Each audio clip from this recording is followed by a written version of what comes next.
Bonjour, donc c'est professeur Lahfaya Saleha, je suis néphrologue à l'EHSTOT de Blida. Donc je m'occupe des transplantations d'organes, surtout à partir de donneurs vivants. Et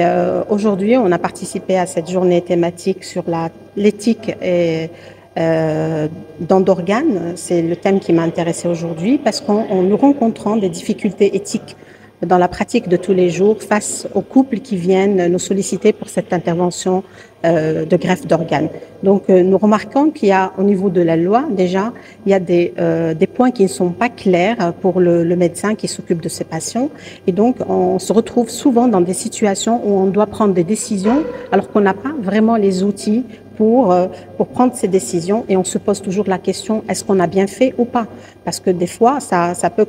conduire à l'arrêt du processus et donc ne pas greffer le patient parce que justement il y a une maladie génétique peut-être qu'on suspecte et qu'on n'a pas envie de sacrifier un donneur vivant de la même famille et qui pourrait peut-être être malade dans quelques années. Et donc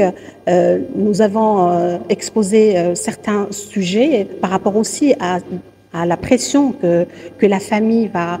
exercer sur un donneur, que ce soit surtout quand il s'agit des femmes. Donc nous avons constaté qu'il y a beaucoup de femmes qui donnent, donc plus de 70% dans notre expérience de tous les jours. Quand il s'agit de greffe entre conjoints, c'est aussi la femme qui donne dans 80% des cas et des fois elle est contrainte de donner pour sauver sa famille, pour sauver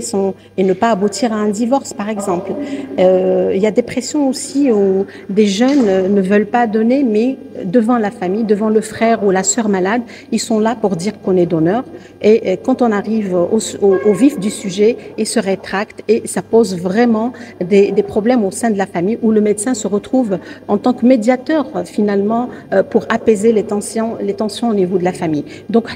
ce qu'on voudrait, c'est qu'on ait un peu plus d'aide sur le plan législation, donc